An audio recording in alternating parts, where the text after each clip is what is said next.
2019 నుంచి 24 వరకు తిరుగులేని ఆధిపత్యం. ఆయన ఆడింది ఆట, పాడింది పాట. జగన్ కనుసన్నలలో చాలామంది నేతలందరూ కూడా ఆయన ప్రసన్నం కోసం పాకులాడేవారు. ఇక కుటుంబ సభ్యులైతే జగన్మోహన్ రెడ్డి గారిని ఆకాశానికి ఎత్తారు. కానీ ఇప్పుడు ఆ పరిస్థితి లేదు. మొత్తం తారుమారైంది, తలకిందులైంది. ఊహించని పరాజయం. దాని పర్యవసానం ఈరోజు చాలా కష్టకాలం జగన్మోహన్ రెడ్డి గారు. మరి ఏ రకంగా ఈయన దీన్ని అధిగమిస్తారు? అధిగమించే పరిస్థితి ఉందా అంటే ముందంతా శూన్యమే, ఏమీ కనిపించట్లేదు. ఎందుకు ఈ రకంగా చెప్పాల్సి వస్తుందంటే వాస్తవాలు, ప్రస్తుతం ఉన్న పరిస్థితులు ఇవే. జగన్మోహన్ రెడ్డి గారు ఆయన నేతృత్వం వేరే చెప్పాల్సిన అవసరం లేదు మనకి. ఆయన ఏ రకంగా ఉంటారో, ఆయన ఏ రకంగా, ఆయన కసి ముఖ్యంగా. ఎందుకంటే ఒక్కడుగానే ఎదిగి ఈరోజు ఒక సామ్రాజ్యాన్ని ఏర్పాటు చేసుకున్నారు.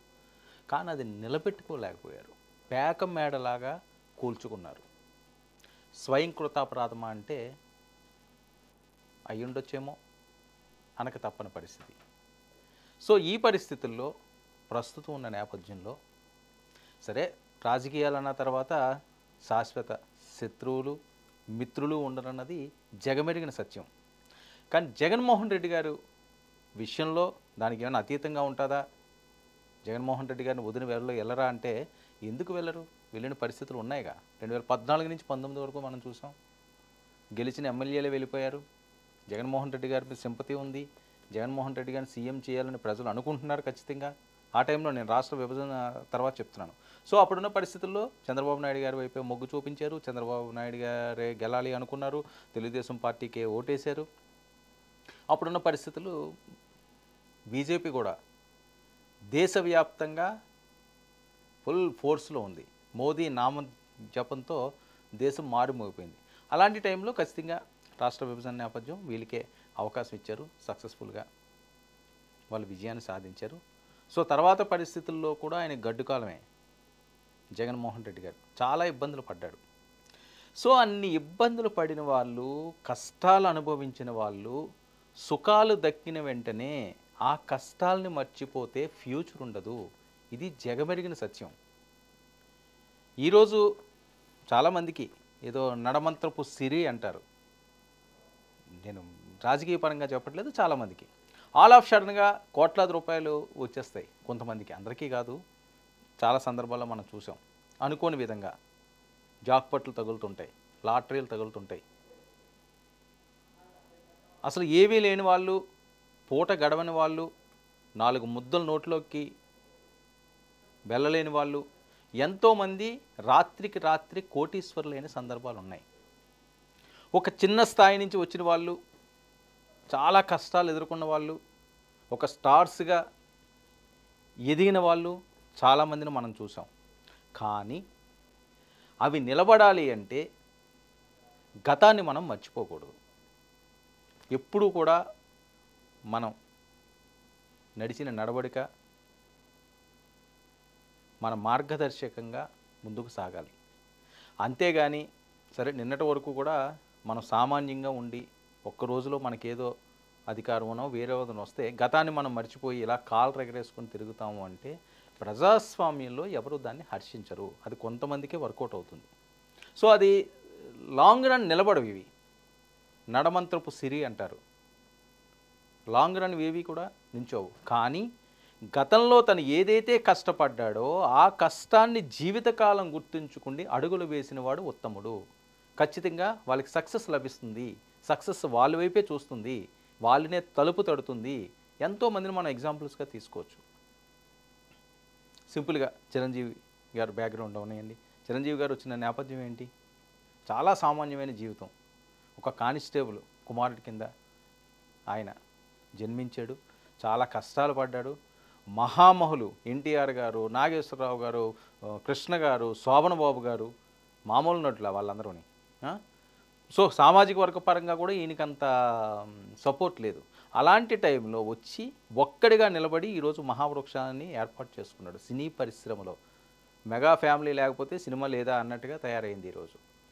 సో నేను ఏంటంటే ఇప్పుడు చిరంజీవి గారి ఫ్యామిలీ గురించో లేకపోతే వాళ్ళని ఏమైనా పోగొట్టడానికో నేను చెప్పట్లేదు. సో ఆ రకంగా ఆయన గతాన్ని మర్చిపోలేదు ఇప్పటికీ కూడా. అదే నిరాడంబరంగా ఆయన జీవితాన్ని సాగిస్తుంటాడు. ఆయనకి ఎంత ఉన్నప్పటికీ కూడా గుప్త సాయాలు ఉన్నాయండి, లేకపోతే బ్లడ్ బ్యాంక్ పెట్టడం అని ఏదో సేవ చేయాలని. నేను కానిస్టేబుల్ కొడుకునని చెప్పుకుంటాడు ఆయన పవన్ కళ్యాణ్ కూడా ఈరోజు కూడా. నేను పవర్ స్టార్ని, నేను ఏదో పైనుంచి దిగి వచ్చాను, నేను సినిమాకి ఇన్ని కోట్లు తీసుకుంటాను, ఎవడంటే నాకు లెక్కలేదు, ఆఫ్టర్ ఆల్ మీరంతా నాకెవర్రా అని ఎప్పుడు చెప్పుకోడు. నేను ఒక కానిస్టేబుల్ కొడుకుని, కష్టపడి వచ్చాను, ఎవరో పెట్టినది కాకుండా నా సొంతంగా నేను నిలబడాలి. అలాగని గతాన్ని మర్చిపోకూడదు.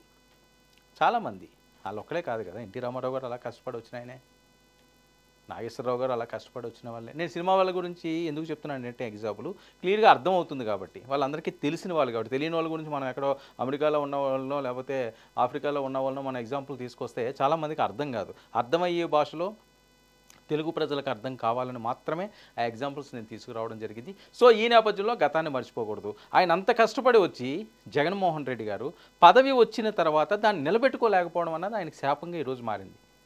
ఖచ్చితంగా ఇది ఎవరు అవునన్నా ఎవరు కాదన్నా ఇది నిజం.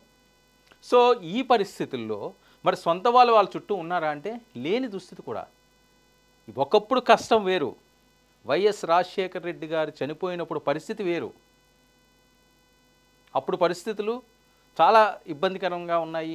ఈయనకి పూర్తిగా రాజకీయంగా అప్పుడు ఎంపీ అయినప్పటికీ కూడా అనుభవం లేదు, నెట్టుకు రాలేరు. కాంగ్రెస్ అసలు దేదీప్యమానంగా దేశంలో వెలిగిపోతున్న రోజులవి. అలాంటి పరిస్థితుల్లో ఆయన ఒంటరిగా బయటికి వచ్చినప్పటికీ కూడా కుటుంబం వాళ్ళకి అండగా ఉంది. నేను ఎందుకు ఇదంతా ప్రస్తావన తీసుకొస్తున్నానంటే కుటుంబం వాళ్ళకి అండగా ఉంది. ప్రపంచంలో ఎవ్వరు మనకి లేకపోయినా పర్వాలేదు, మనతో పాటు మన కుటుంబం, మన తోబుట్టువులు, మన కన్న తల్లిదండ్రులు, లేకపోతే మన బంధువర్గం మేమున్నాము అనే భరోసా ఇచ్చి కష్టకాలంలో నిలబడితే వాళ్ళకి కోట్లు అవసరం లేదు. కాన్ఫిడెన్స్ మనిషికి ఇస్తే ఆ లెవెలే వేరు, ఆ జోషే వేరు, ఆలోచనే వేరు. మనమే మలుచుకుంటాం. కానీ ఎవరూ లేకుండా అనాథగా ఉండి కోట్లు ఉన్నా ఏం చేసుకుంటారు? అది ఎందులో పెట్టుకుంటారు? కోట్లు పెట్టుకోండి, అలంకారప్రాయమే అది. సో మన అన్న వాళ్ళు 10 మంది ఆప్యాయంగా మాట్లాడితే అది వేరు. మనమేం బంగారం ఉన్నంత మాత్రం బంగారం బిస్కెట్లు తినలేం కదా, భోజనమే తింటాం. డబ్బు కట్టలు ఎక్కువ మూలిగినాయి అనుకోండి, బీరువాళ్ళను డబ్బు కట్టలు తీసుకుని తినాం కదా, భోజనమే తింటాం. కాకపోతే డబ్బులు ఉన్నవాడు ఏం చేస్తాడు, 4 కూరలు ఎక్స్ట్రా తింటాడు. లేనోడు ఆ పచ్చడి మెడికలతోటో లేకపోతే ఆ గింజ అన్నంతోటో లేకపోతే ఆ మజ్జిగతోటో దేనితోటో వాడికి నచ్చింది ఆడి తింటాడు, రసం వేసుకుంటాడు. అంతేగాని పెద్ద వ్యత్యాసం ఏమి ఉండదు. డబ్బున్నవాడు 100 సంవత్సరాలు బతుకుతాడని, డబ్బు లేనోడేమోని తక్కువ తిన్నాడు కదా, ఆడు 4 కూరలు తక్కువ ఉన్నాయో లేకపోతే పచ్చడి మెతుకులతోనే తింటున్నాడని చెప్పి ఆడేం 25 సంవత్సరాలకు పోవడం. ఎవరు ఎప్పుడు ఎలా పోవాలన్నది భగవంతుని నిర్ణయం. ఆ రకంగానే ముందుకు సాగుతుంది.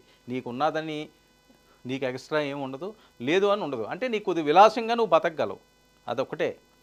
సో ఇలాంటి పరిస్థితుల్లో సొంత వాళ్ళు గతంలో ఉన్నారు, ఇప్పుడు లేరు. జగన్మోహన్ రెడ్డి గారికి తోడుగా ఉన్న విజయమ్మ గారు ఈరోజు ఆయన దగ్గర లేరు. కన్నతల్లి, చెల్లి, అన్న వదిలిన బాణం, జగనన్న వదిలిన బాణం, ఆ బాణం కూడా ఇప్పుడు లేదు. ఇలాంటి పరిస్థితుల్లో ఎవరున్నారు? ఆయన దగ్గర కొంతమంది చుట్టంగా ఉన్నవాళ్ళు, వాళ్ళు బాబాయ్ గారు, వివేకానందరెడ్డి గారు, ఆయన లేరు. వైవి సుబ్బారెడ్డి గారు ఉన్నారు, ఇంకో చిన్నాన్నగారు, అంటే విజయమ్మ గారి మరిది గారు, చెల్లెలు, భర్త. సో వైవి సుబ్బారెడ్డి గారి బావమరిది బాలినేని శ్రీనివాసు, ఆయన కూడా చాలా దగ్గర వ్యక్తి జగన్మోహన్ రెడ్డి గారు. మా వాళ్ళందరూ ఆ విజువల్స్ అన్ని ప్లే చేస్తారు. బాలినేని శ్రీనివాస్ గారు. సో ఈయన కూడా జగన్మోహన్ రెడ్డి గారికి చాలా దగ్గరగా ఉన్న వ్యక్తి, నెల్లూరు ఆ ప్రాంతాలని హ్యాండిల్ చేసే కెపాసిటీ ఉన్న వ్యక్తి. ఒక పక్క విజయమ్మ గారు మిస్ అయ్యారు, షర్మిల గారు లేకుండా పోయారు, మిగతా వాళ్ళు ఉంటారో ఉండరో తెలియదు. బలమైన బాలినేని కూడా ఇప్పుడు జగన్మోహన్ రెడ్డి గారికి బై బై అంటున్నాడు. ఇది లేటెస్ట్ బ్రేకింగ్ న్యూస్. ఎందుకు ఈ పరిస్థితి వచ్చింది? దీనికి చాలా కారణాలు ఉన్నాయి. వైసీపీ అధినేతపై బాలినేని గారికి తీవ్ర అసంతృప్తి. ఎందుకు అసంతృప్తి అంటే గతంలో 2024 ఎన్నికల టైంలో ఈయన కొన్ని పేర్లు సూచించడం జరిగింది బాలినేని గారు. సో ఒక ఎంపీ స్థానాన్ని, కొంతమందిని తన మనుషులు ఎవరైతే ఉన్నారో వాళ్ళని పెట్టుకోవాలి, వాళ్ళకి టిక్కెట్ ఇవ్వాలని. అందులో ప్రధానంగా మాగుంట శ్రీనివాసులు రెడ్డికి టిక్కెట్ ఇవ్వాలన్నది బాలినేని వాసు అంటారు. ఈయన్ని వాసు గారు దానికి బాగా పట్టుపట్టారు.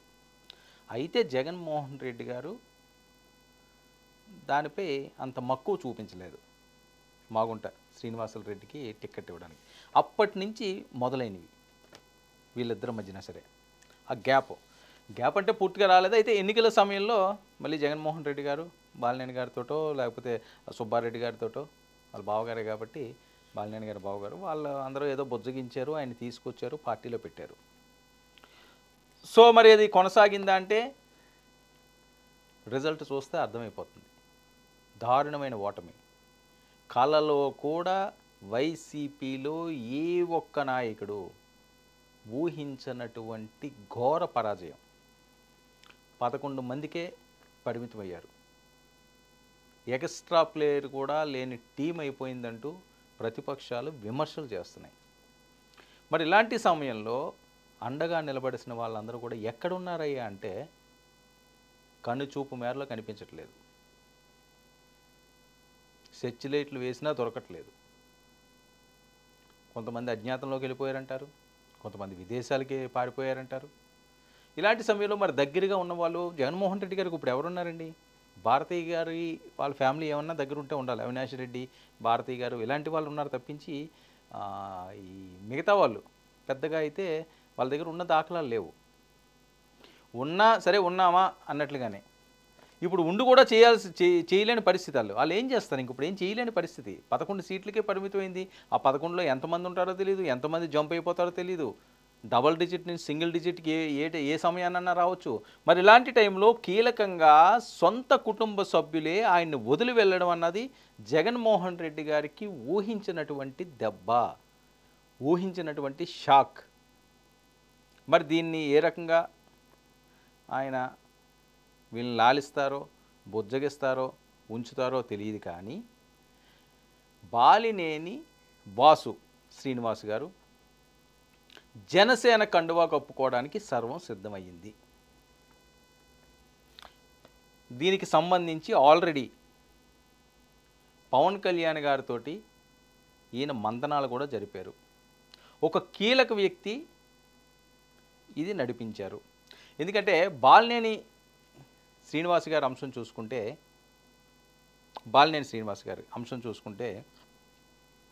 గతంలో జనసేన వర్సెస్ వైసీపీ ఉన్నప్పుడు కొన్ని అంశాలు వచ్చినాయి, కొన్ని ఇన్సిడెంట్లు జరిగినాయి. సరే అవన్నీ చెప్పుకుంటే చాలా సమయం మనకు ఉంటుంది కాబట్టి నేను సింపుల్గానే వాటిని చెప్తాను. ఆ టైంలో బాలినేని శ్రీనివాస్ గారి మీద జనసైనికులు రివర్స్ అయ్యారు, మండిపడ్డారు, చాలా కోపానికి గురయ్యారు, వాళ్ళు రగిలిపోయారు స్ట్రైట్గా చెప్పాలంటే.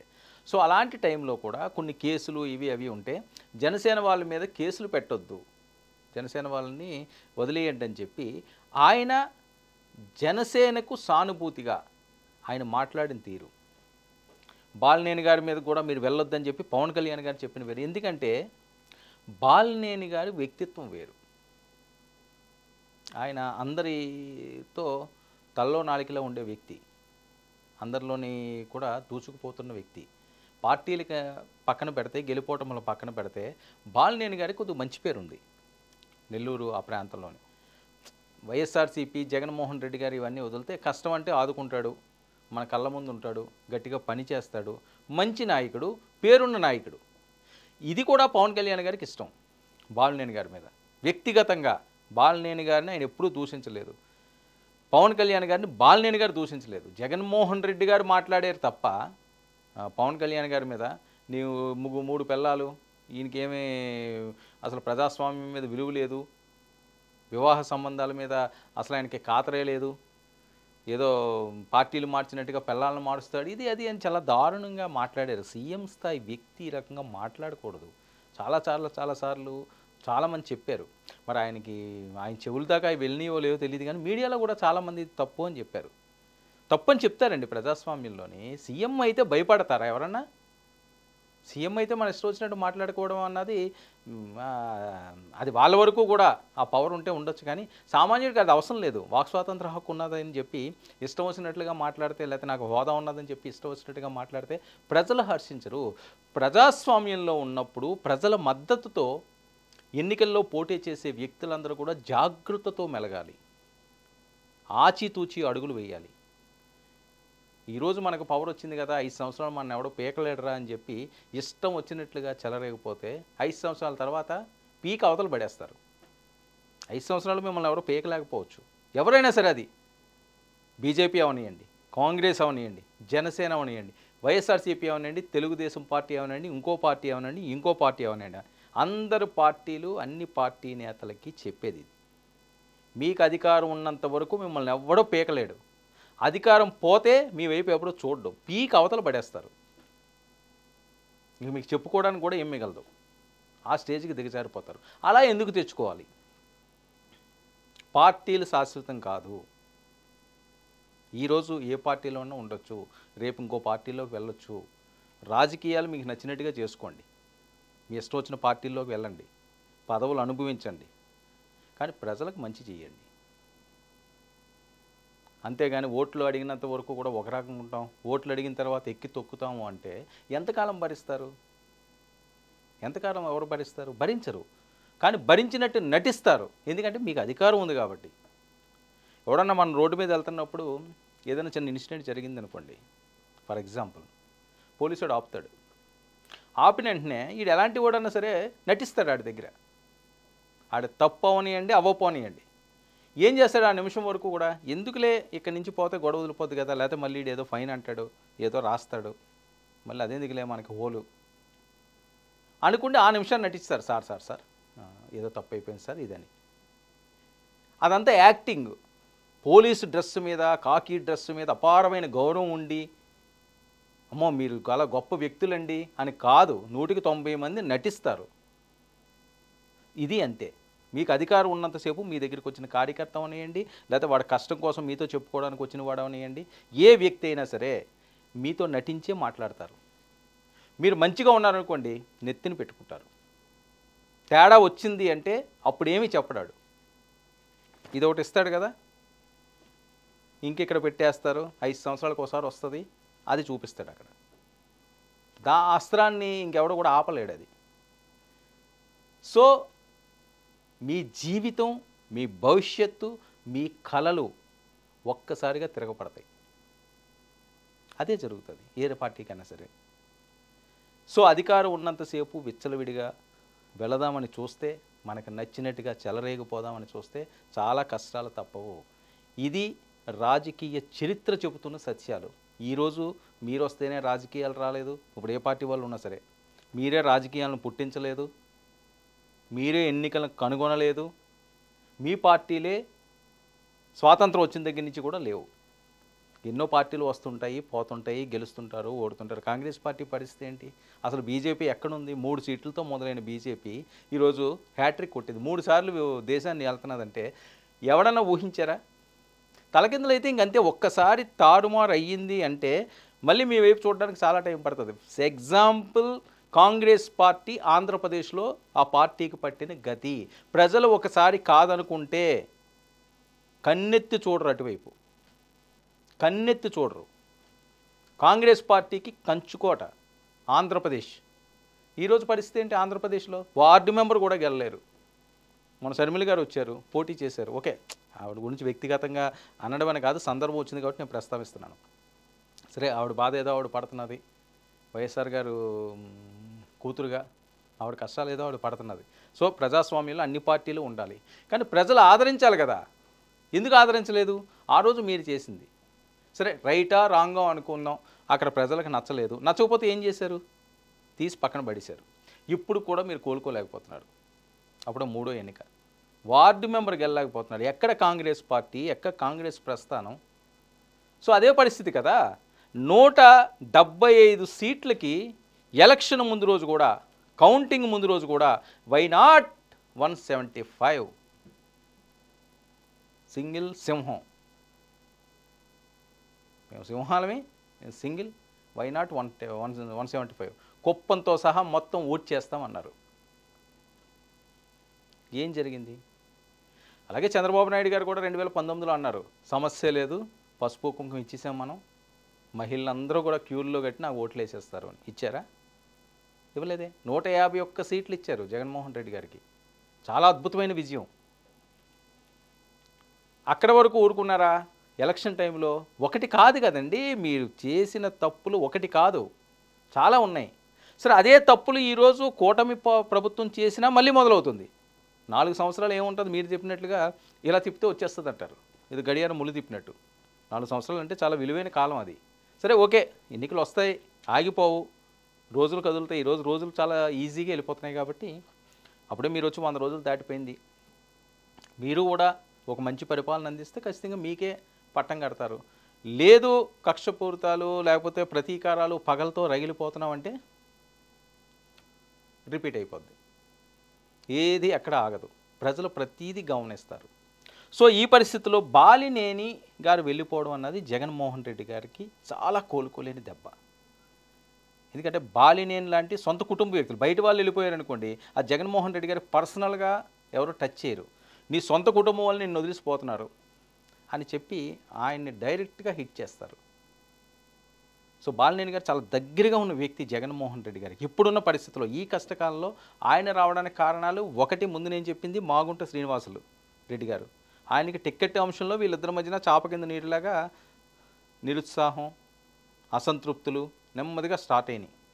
ఇప్పుడు అది పెద్దదయ్యింది, చిలికి చిలికి గాలివాన అయింది. ఏ విషయంలో గాలివాన అయింది? ఈవీఎంల అంశం. ఈవీఎంలు తప్పులు తడకగా ఉన్నాయి. ఈవీఎంలకు సంబంధించి కొన్ని వాళ్ళకి డౌట్లు ఉన్న ప్లేసెస్లో, ఎందుకంటే అక్కడ మాక్ పోలింగ్ నిర్వహించాలని చెప్పి ఈయనేదో అనడం, దాని కోర్టు డైరెక్షన్ ఇవ్వడం మనం చూసాం కదా ఇదంతా. సో దానికే ఉన్నది, ఈయనకి అనుకూలంగా రాలేదు. అది వీవీప్యాట్స్ ఏవో ఫ్రెష్గా తీసుకొచ్చి వాటితో మేము చేస్తాం తప్పించి, ఎప్పుడైతే ఆ మిషన్లు ఉన్నాయో అందులో ఓట్లు ఉన్నాయో దాన్ని లెక్కపట్టే పరిస్థితి లేదని కొత్తగా ఈవీఎంలు తీసుకొచ్చి అక్కడ ఏర్పాటు చేయడం జరిగింది. అది మాకు నచ్చదు, మాకు అవసరం లేదు, మేము ఇది కోరలేదు అని చెప్పి ఈయన బయటకు వచ్చాడు.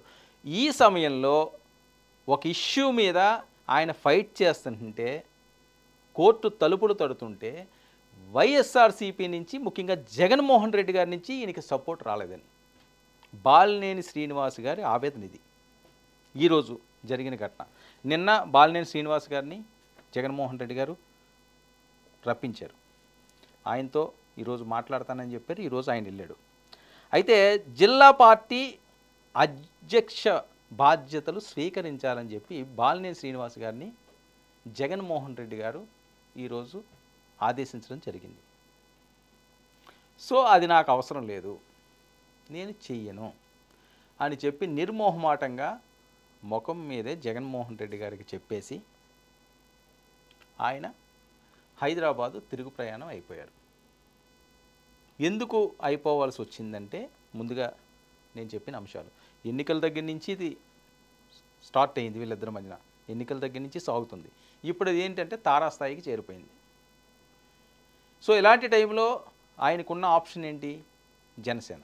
ఎందుకంటే పవన్ కళ్యాణ్ గారి మీద చాలా అభిమానం ఉన్న వ్యక్తి, పవన్ కళ్యాణ్ గారిని చాలా గౌరవించే వ్యక్తి బాలినేని గారు. అలాగే బాలినేని గారి లాంటి నిజాయితీపరుడు, కష్టపడి పార్టీని భుజాలకెత్తుకుని నడిపించే వ్యక్తి కావాలి అన్నది జనసేనకు ఇప్పుడు కావాల్సిన వాళ్ళు వీళ్ళే, ఇలాంటి టీము.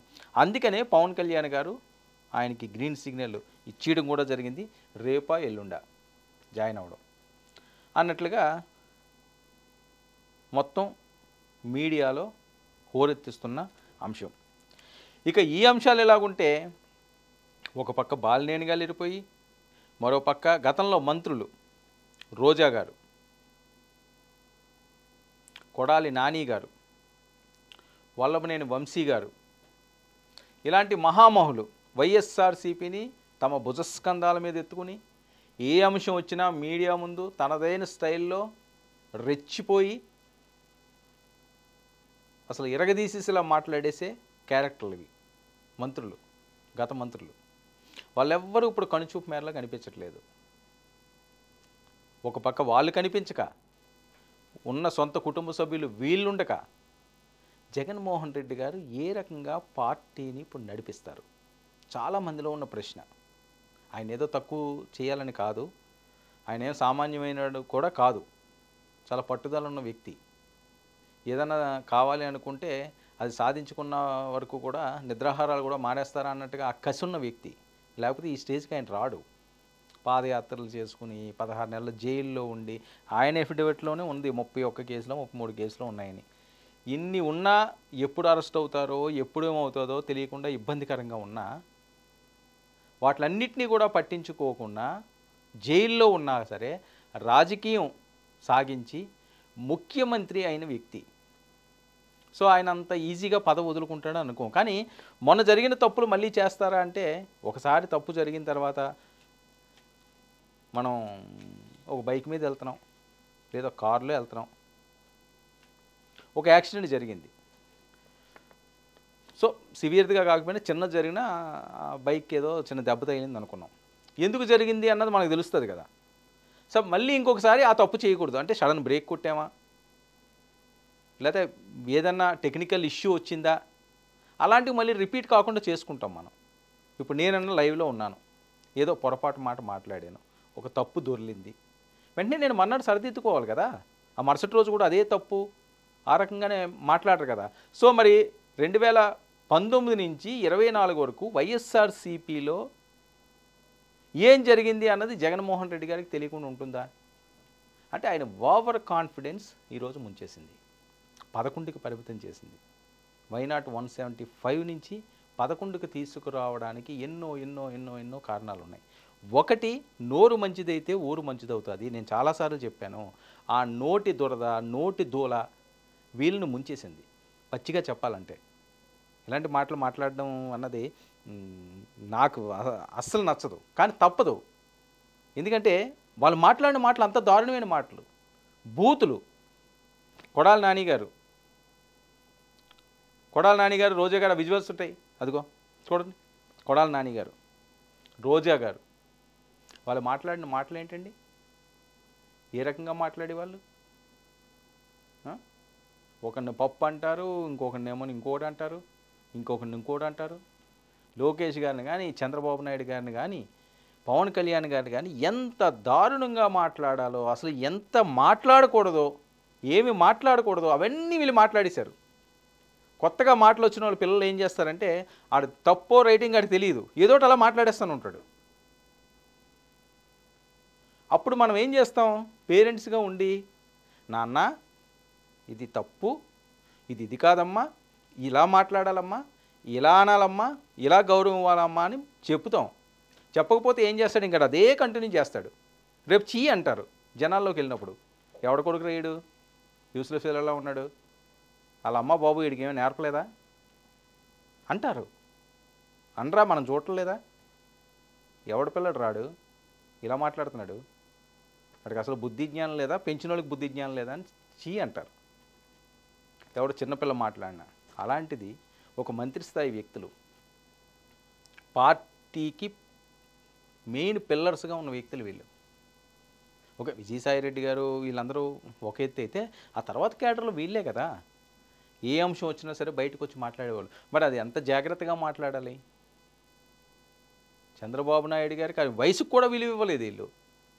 సరే ప్రతిపక్షంలో ఉండొచ్చు, అయినా వేరే పార్టీ, మన పార్టీ కాదు, వేరే పార్టీ వ్యక్తే అయినప్పటికీ కూడా మనం వయసు కన్నా సరే కాస్త గౌరవం ఇవ్వాలి కదా.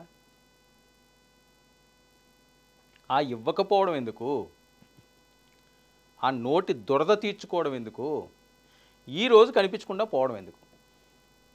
ఇప్పుడు మీ పిల్లలు, మీ కుటుంబ సభ్యులు ఎంత ఇబ్బంది పడతారు ఈరోజు.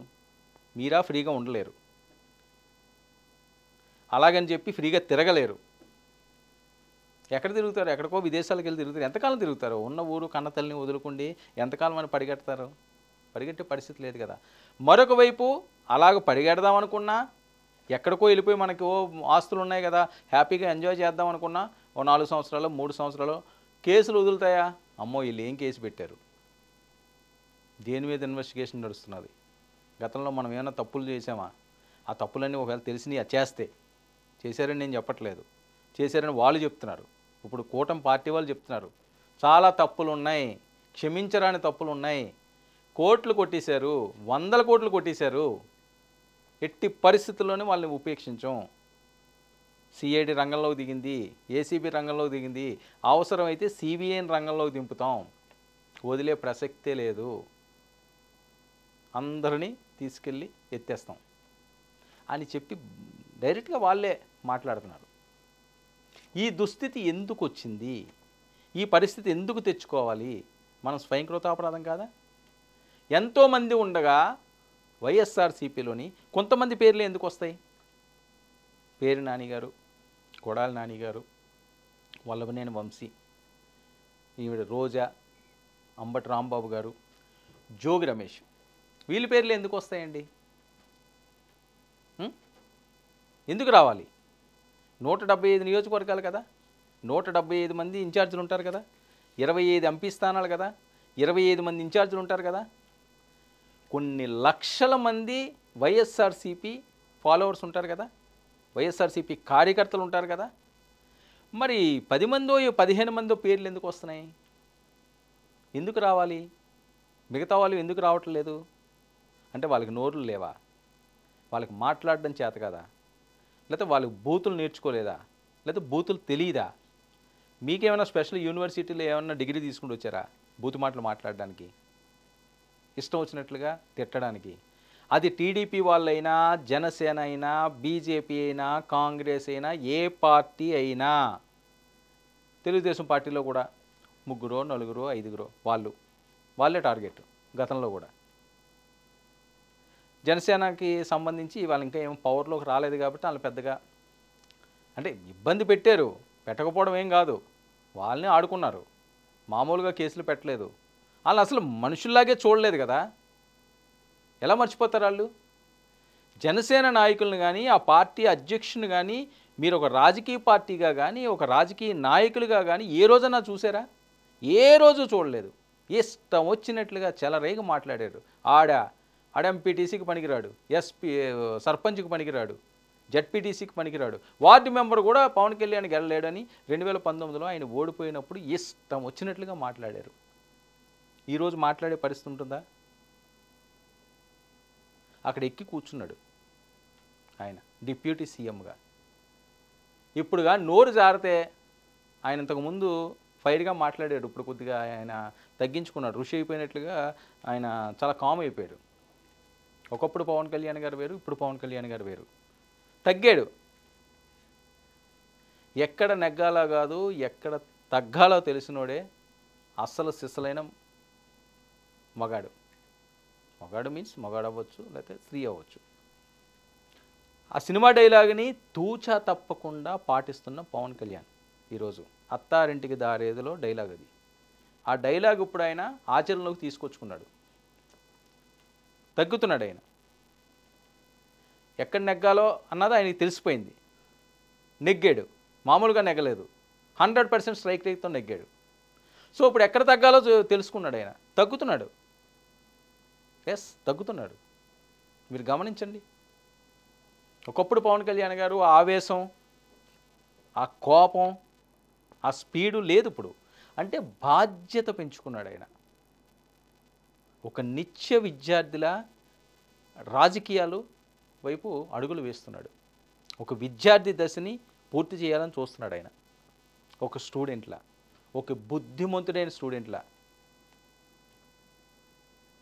బెస్ట్ స్టూడెంట్లా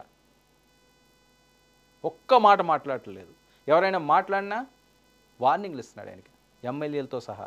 మీరు ఇష్టం వచ్చినట్లుగా పగలు, ప్రతీకారాలు, కోపాలు ఇలాంటివన్నీ చేస్తే నేను క్షమించను, తీసి అవతల పడేస్తానని చెప్తున్నాడు. ఎవరు చెప్తారు? ఎవరైనా చెప్పారా ఇంతకుముందు? ఓకే, పవన్ కళ్యాణ్ మీరు ఎగ్జాంపుల్గా తీసుకోవద్దు. జగన్మోహన్ రెడ్డి గారు గతంలో వాళ్ళు చేసిన తప్పులు పిచ్చి పిచ్చి వేషాలు వేస్తే తీసి పక్కన పడేస్తానని మొదటి రోజే మీ నాయకుల్ని మీరు హెచ్చరించినా ఈరోజు ఈ పరిస్థితి ఉండకపోయేది కాదు. ఎట్టి పరిస్థితుల్లో మీకు దుస్థితి ఉండేది కాదు. ఇంత దారుణంగా ఓటమి పాలయ్యేవారు కాదు. ఎందుకంటే ఏ మూలకెళ్ళినా ఇదే పంచాయతీగా, ఏ నియోజకవర్గం చూసినా అదే పంచాయతీగా. అసలు ఎక్కడ ఉన్నారు వాళ్ళు, ఏం మాట్లాడేవాళ్ళు, ఎక్కడ ఉన్నారో తెలియదు, ఉండరో తెలియదు. కొంతమంది మంత్రుల పేర్లే రాష్ట్రంలో ఎవరికీ తెలియదు.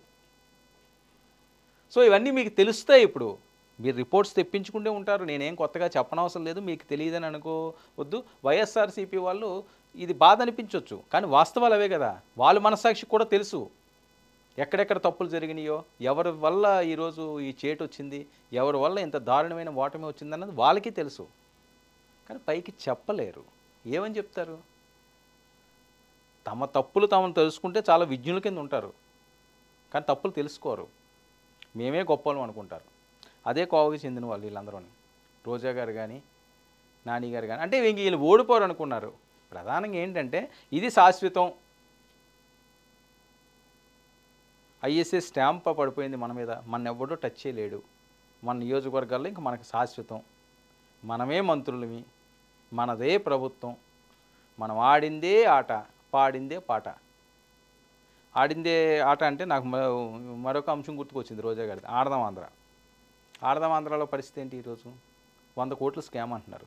నిజమో అబద్ధమో తర్వాత అంశం. ఏవో పత్రాలు మిస్ అయినాయి అంటున్నారు, పక్కాగా ఎవిడెన్స్తో దొరికింది అంటున్నారు. ఆ రుషికొండలో దొరికిన ఆ ప్యాలెస్లో అందులో కూడా బాగా అవినీతి జరిగింది అంటున్నారు. అది కాకుండా ఇంకా చాలా అంశాలు ఉన్నాయంటున్నారు. నగరం నుంచి ఆవిడ మకాం మార్చేసింది. ఒకటి కాదు, రెండు కాదు కదా, మనం రెగ్యులర్గా వింటున్న మాటలు. మొన్న ఏదో విదేశాలకు వెళ్ళిపోయారన్నారు, విదేశాలకు ఏం వెళ్ళిపోలేదు, ఆవిడ వచ్చారు, వచ్చి మళ్ళీ స్టార్ట్ చేశారు ఆవిడ. మనం మళ్ళీ మీడియా సమావేశం కూడా పెట్టారు.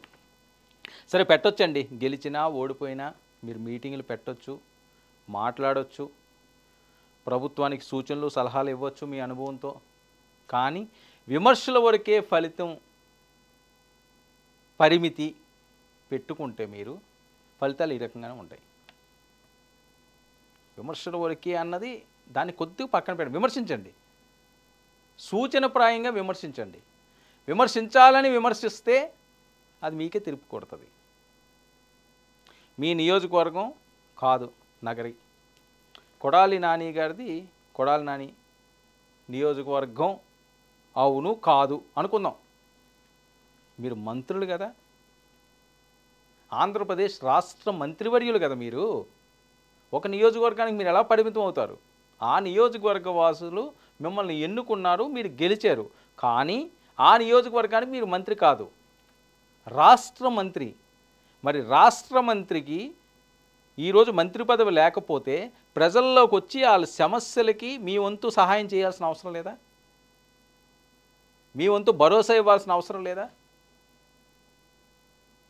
టీడీపీ అవనియండి, వైసీపీ అవనియండి, పదవులు అనుభవించిన వాళ్ళందరినీ కూడా ఇదే ప్రశ్న, అందరూ అడుగుతున్న ప్రశ్న అదే. ఈరోజు మిమ్మల్ని నేను అడుగుతున్నాను, మీకు బాధ్యత లేదా? మీకు అవసరం లేదా? గెలిస్తేనే ప్రజల్లో ఉంటారా? పదవులు వస్తేనే మీరు కుర్చీ ఎక్కి ఆడతారా? అవి లేకపోతే ప్రజల ముఖం చూడరా? ప్రజలంటే అంత చులకనా? ఓటర్లంటే అంత విలువ లేకుండా ఉంటారా? మనస్సాక్ష్యంతో ఉంటుంది కదా, ప్రశ్నించుకోరా? అరే మనం మంత్రులం కదా, అన్ని నియోజకవర్గాలు తిరిగే ఉంటారే మీరు, అన్ని జిల్లాలు తిరిగే ఉంటారే.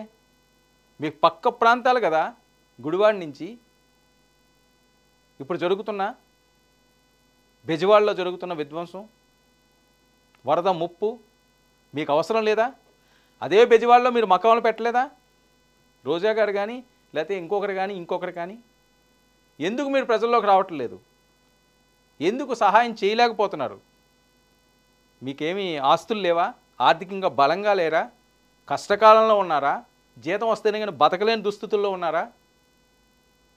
ఎలాగండి నమ్ముతారు ప్రజలు మిమ్మల్ని? ఇంత మానవత్వం లేకుండా ఎలా ఉంటారు?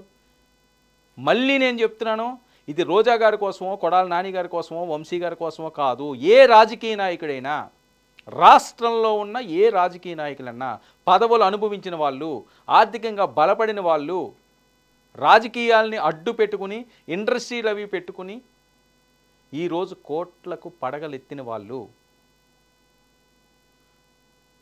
వ్యాపారస్తులు, రియల్ ఎస్టేట్ వ్యాపారులు ఎవరైనా అవనియండి, కంపెనీల దగ్గర నుంచి సామాన్య వరకు కూడా మీరు నచ్చింది సహాయం చేయండి. లేనోడు ఎలాగన్నా పెట్టలేడు, ఉన్నవాడికి ఏంటి? ₹1,00,00,000 ఉన్నవాడు 10,000 ఇస్తే తప్ప? మీరేం ₹1,00,00,000 50 లక్షలు ఇచ్చిమని ఎవడో చెప్పడు. 1% పోనీ ఇవ్వడానికి ట్రై చేయండి. 1% కూడా వద్దు పోనీ, ఎంతో కొంత. ఎవడు డిమాండ్ చేయట్లేదు కదా, నువ్వు ఇంత ఇస్తావా సస్తావా అని. మెడ మీద ఏమన్నా ఖర్చు పెట్టి అడుగుతున్నారా? కష్టం వచ్చినప్పుడు మీ బాధ్యత కదండి. ఎవడు అడగాల మిమ్మల్ని? ఎందుకు అడగాల మిమ్మల్ని? మీరు కదా మీ సొంతంగా చెయ్యాలి. మీ బాధ్యత అది. మీరు రుణపడి ఉన్నారు, అది కూడా చెప్తున్నాను నేను. బాధ్యత ఏంటి? ఆంధ్రప్రదేశ్ ప్రజలకి ఇప్పుడు గెలిచిన నాయకులు అవనియండి, ఎక్స్లు అవనియండి, ఆ ప్రజలకు రుణపడి ఉన్నారు. వాళ్ళ కష్టంలో ఉంటే నిలబడాల్సిన అవసరం మీకుంది. లేకపోతే మీ రాజకీయ భవిష్యత్తే భూస్థాపితం చేస్తారు. వాస్తవంగా చెయ్యాలి కూడా. ఓటర్ ప్రతి ఒక్కడు కూడా ఆలోచించాల్సిన అవసరం ఇది. అవకాశం ఉన్నంత కాలం మిమ్మల్ని వాడుకుని ఈరోజు కష్టకాలంలో అన్నమో రామచంద్ర ఇప్పుడు నీళ్ళు ఇవ్వండి, 4 మెతుకులు ఇవ్వండి అని చెప్పి వేలాది మంది బోరును విలపిస్తుంటే కనీసం మీకు పట్టదా? అరే మనకే ఎలా జరిగితే అని ఎందుకు ఆలోచించలేకపోతున్నారు? మిగతా వాళ్ళు ఎవరు చేస్తారో ఎవరు చేయరో అనవసరం, మీరు చెయ్యాలి. ప్రజలు మిమ్మల్ని ఎన్నుకుని మీకు అవకాశం ఇచ్చారు కాబట్టి, మీరు పదవులు పొందారు కాబట్టి, వాళ్ళ ఓట్లతో మీరు అందరం ఎక్కారు కాబట్టి ఆ రుణం కొద్దిగానా తీర్చుకోండి. ఎంతసేపు రాజకీయాలు మనం పెడతామంటే చంద్రబాబు నాయుడు బోట్లు పంపించాడా, పవన్ కళ్యాణ్ బోట్ వేసుకుంటూ వెళ్ళాడా, లోకేష్ ఏమోనే అందులో కూర్చుండి ఇంకోటి చేశాడా? ఏంటిది? నాన్సెన్స్ కదా ఇదంతా. ఏం చెప్పాలనుకుంటున్నారు? ఎందుకు ఇవన్నీ అనవసరమైంది? తప్పు ఎవరు చేసినా తప్పేనండి. చాలాసార్లు నేను ఈ మాట మాట్లాడాను. తప్పు ఎవరు చేసినా తప్పే. అది నువ్వు గొప్ప నేను గొప్ప నా పక్కింటోడు గొప్ప ఉండదు. ఎవరు చేసినా తప్పే. ఆధారాలు దొరికితే శిక్ష ఇవ్వండి. ఆ బోట్లు అంటారా వేరేమంటారా ఏదో ఒకటి చేసుకోండి, ఎవడో కాదంట దాన్ని. కానీ బాధ్యతని విస్మరించొద్దు. కష్టంలో ఉన్నవాడికి నేను సైతం అంటూ నిలబడండి.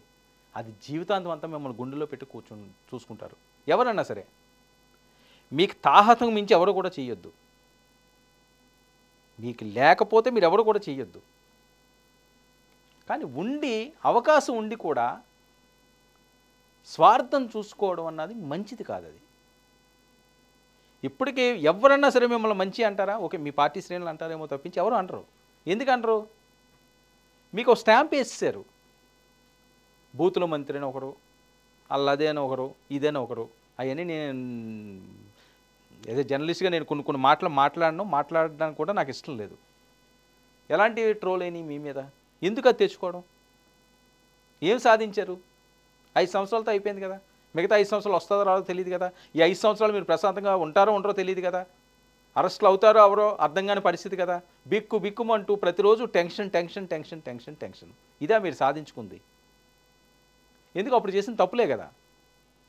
ఏమీ లేకుండా ఎవరు తీసుకెళ్ళి లోపల పెడతారు? పెట్టినా ఎంతో కాలం నిలబడవు అవి. కోర్టులు ఉన్నాయి కదా, చట్టాలు ఉన్నాయి కదా, ప్రజాస్వామ్యమైన ప్రభుత్వంలో మనం ఉన్నాం కదా, రాజ్యంలో మనం ఉన్నాం కదా. సో అవన్నీ కక్షలు ఇవన్నీ కూడా అనుకోవడానికి బాగానే ఉంటాయి. ఏముంటాయి కక్షలు? కక్షలు తెచ్చుకునే అంత దుస్థితి ఎందుకు తెచ్చుకున్నాడు? ఇది కదా మనం ఒకసారి రివైండ్ చేసుకోవాల్సింది. ఇప్పుడు నా మీద ఒకటి ప్రతీకారం ఉంది అంటే నేను ఏదో చేసి ఉండాలి ఆడికి. లేకపోతే ఎందుకు ఉంటుంది ఆడి కోపం నా మీద? నిజంగా నేను కావాలని తప్పు చేస్తే శిక్ష అనిపించాలి. ఎవరైనా సరే, ప్రధానమంత్రి స్థాయి అయినా రాష్ట్రపతి స్థాయి అయినా ఎవరైనా సరే తప్పు చేస్తే తప్పే. తప్పును సరిదిద్దుకోండి. తప్పులు చేయడం అన్న సహజం. తప్పు చేయని వాడు ఎవడు ఉండడు. నేను చాలా బుద్ధిమంతుణ్ణి, అస్సలు తప్పుల జోలికే వెళ్ళనండి, నేను శుద్ధపూసని అని ఎవరు చెప్పినా అది అబద్ధమే. ఎందుకంటే తప్పు అంటే ఏదో పీకలు కోసేస్తానో రేపులు చేసేస్తానో ఇంకోటి చేసేస్తే తప్పు కాదు. చిన్న అబద్ధాలు ఆడతాం, అది తప్పే కదా. మనకి తెలుసో తెలియకో ఎవరికైనా ఇబ్బంది కలిగించవచ్చు, అది తప్పే. తప్పులకేమీ దానికి వెయిటేజ్ ఏమి ఉండదు. ఇంత చేస్తే ఇది తప్పు, ఇంత చేస్తే ఇంత తప్పు అని. ఏది చేసినా తప్పు తప్పే. మన తప్పును తెలిసి సరిదిద్దుకున్న వాళ్ళు ఎప్పుడు కూడా గౌరవం ఉంటుంది సమాజంలో. ఆ గౌరవాన్ని పాడు చేసుకోవద్దు, ఆ తప్పుల జోలికి వెళ్ళొద్దు. మరొక కీలకమైన అంశం, మరి బాలినేని గారి బాటలో ఇంకా ఎవరెవరు వెళ్తారు అన్నది ఉంటే, చాలామంది బాలినేని గారితో మూవ్ అయిపోతున్నారని. ఎందుకంటే జనసేన పార్టీని విస్తరిస్తుంది. చాలామంది తీసుకొని చూడలేం. గతంలో కూడా మనం చూసాం కదా, ఆ ఎంపీని తీసుకున్నారు, మచిలీపట్నం బాలశౌరి గారిని, వేరే పార్టీ నుంచే. సో విస్తరించుకోవాల్సిన సమయం ఆసన్నమైంది పవన్ కళ్యాణ్కి. బలమైన నాయకులు ఉండాలి. జనసేనలో బలమైన నాయకులు లేరు అన్నది కాదు నా ఉద్దేశం, కానీ ఆ స్ట్రెంత్ సరిపోదు. పూర్తి స్థాయిలో రాజకీయంగా ఉండి సక్సెస్ఫుల్గా ఉండి పార్టీని ఏ రకంగా నడిపించాలి, ఆ ప్రాంతాన్ని ఏ రకంగా పార్టీ బలోపేతం చేయాలి, క్యాడర్ని ఎలాగ ఉత్తేజపరచాలి అన్నది లీడర్ క్వాలిటీస్ ఉన్నవాళ్ళు జనసేనలో తక్కువే. ఏదో కొంతమంది ఉంటారు తప్పించి అందరూ లేరు.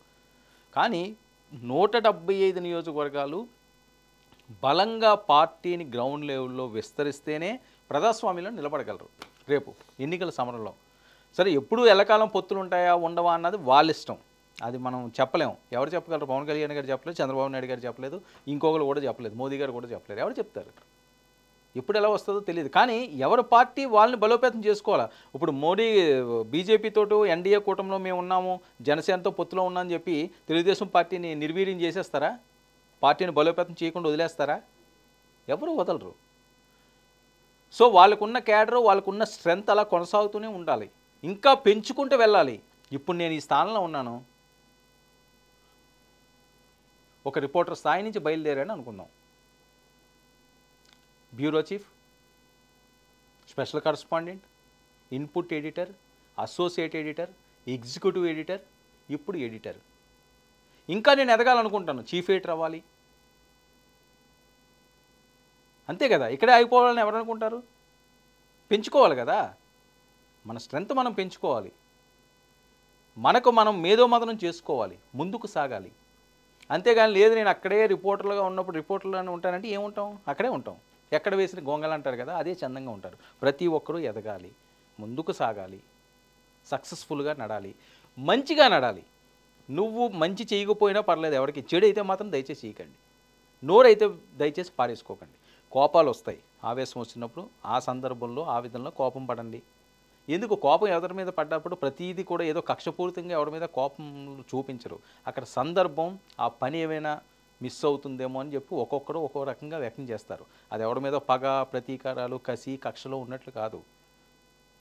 సో వీళ్ళు చేసేది ఏంటంటే కోపము, అక్కడ బాధో కాదు, కక్ష. కక్షతోటి ఏమీ చేయకండి, కక్షతో రగిలిపోకండి. రాజకీయ నాయకులు రగిలిపోతే రిజల్ట్ ఈ రకంగా ఉంటుంది. అదే పరిస్థితి ఈరోజు జగన్మోహన్ రెడ్డి గారికి చాలా ఇబ్బందికర పరిస్థితి. ఒక పక్క ఆయన లండన్ వెళ్తానంటున్నారు, ఈ బాలినేని గారి షాకు, మరి పవన్ కళ్యాణ్ గారి అపాయింట్మెంట్ కూడా సిద్ధమైన నేపథ్యంలో మరి రేపా ఎల్లుండా ఎప్పుడు ముహూర్తం పెట్టుకుంటారు, బాలినేని గారు ఇంకా ఎవరెవరిని తీసుకువస్తున్నారు, అసలు 11 మంది ఉంటారా ఉండరా, ఇవన్నీ కూడా ఆంధ్రప్రదేశ్ రాజకీయాల్లో పెను సంచలనాలను రేపుతున్న నేపథ్యంలో మరి జగన్మోహన్ రెడ్డి గారు అడుగులు ఏ రకంగా ఉంటాయో, ఈ షాక్ నుంచి మళ్ళీ ఆయన ఏ రకంగా వెనక్కి వస్తారు. మరొక వైపు ఎవరైతే అజ్ఞాతంలో ఉన్నారో కోర్ టీం, కొడాలి నాని గారు, వీళ్ళందరూ ఎప్పుడు యాక్టివ్ అవుతారో ఇన్యాక్టివ్లో ఉన్నారు. వాళ్ళు సిగ్నల్కి దూరంగా ఉన్నారు. మళ్ళీ వాళ్ళు సిగ్నల్ పాయింట్లోకి వస్తానని చెప్పింది మన సెల్లో చూస్తాం. సిగ్నల్ పాయింట్లో లేకపోతే ఎవరు ఫోన్ చేసినా ఏం చేసినా రాదు, ఆ సిగ్నల్లోకి వస్తేనే వస్తుంది. మరి వీళ్ళు కూడా ఆ రకంగా ఎప్పుడు సిగ్నల్లోకి వస్తారో. ప్రజల కష్టాల్లో ఉన్నప్పుడు మీరు మామూలప్పుడు మీ ఇష్టం వచ్చినట్టు తిరగడు. ఇప్పుడు ఎలక్షన్ లేదు కాబట్టి, మీ నియోజకవర్గం ఇబ్బంది ఉన్నప్పుడే కాదు, మీరు మంత్రుల స్థాయి వ్యక్తులు కాబట్టి కృష్ణానది అవనియండి, ఉత్తరాంధ్ర అవనియండి, లేకపోతే కోస్తా అవనియండి, రాయలసీమ అవనియండి, ఎక్కడ కష్టం ఉన్నా అన్ని ప్రాంతాల వాళ్ళని మీరు ఒకే రకంగా చూసి వాళ్ళ కష్టంలో ఉన్నప్పుడు మీకు తగిన సాయం చేయండి, లేకపోతే వెళ్ళి ఓదార్చండి, మేము ఉన్నామని భరోసా ఇవ్వండి చాలు.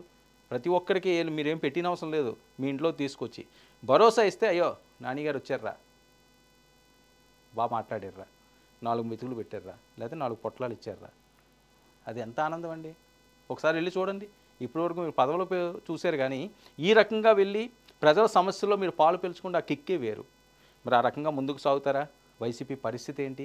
జగన్మోహన్ రెడ్డి గారి కుటుంబ సభ్యుల నుంచే షాక్ తొలుగుతున్న నేపథ్యంలో ఏ రకంగా ఆయన పార్టీని బలోపేతం చేసి ముందుకు సాగుతారు అనేది చాలా కీలకంగా ఆంధ్రప్రదేశ్ రాజకీయాల్లో జరుగుతున్న చర్చ.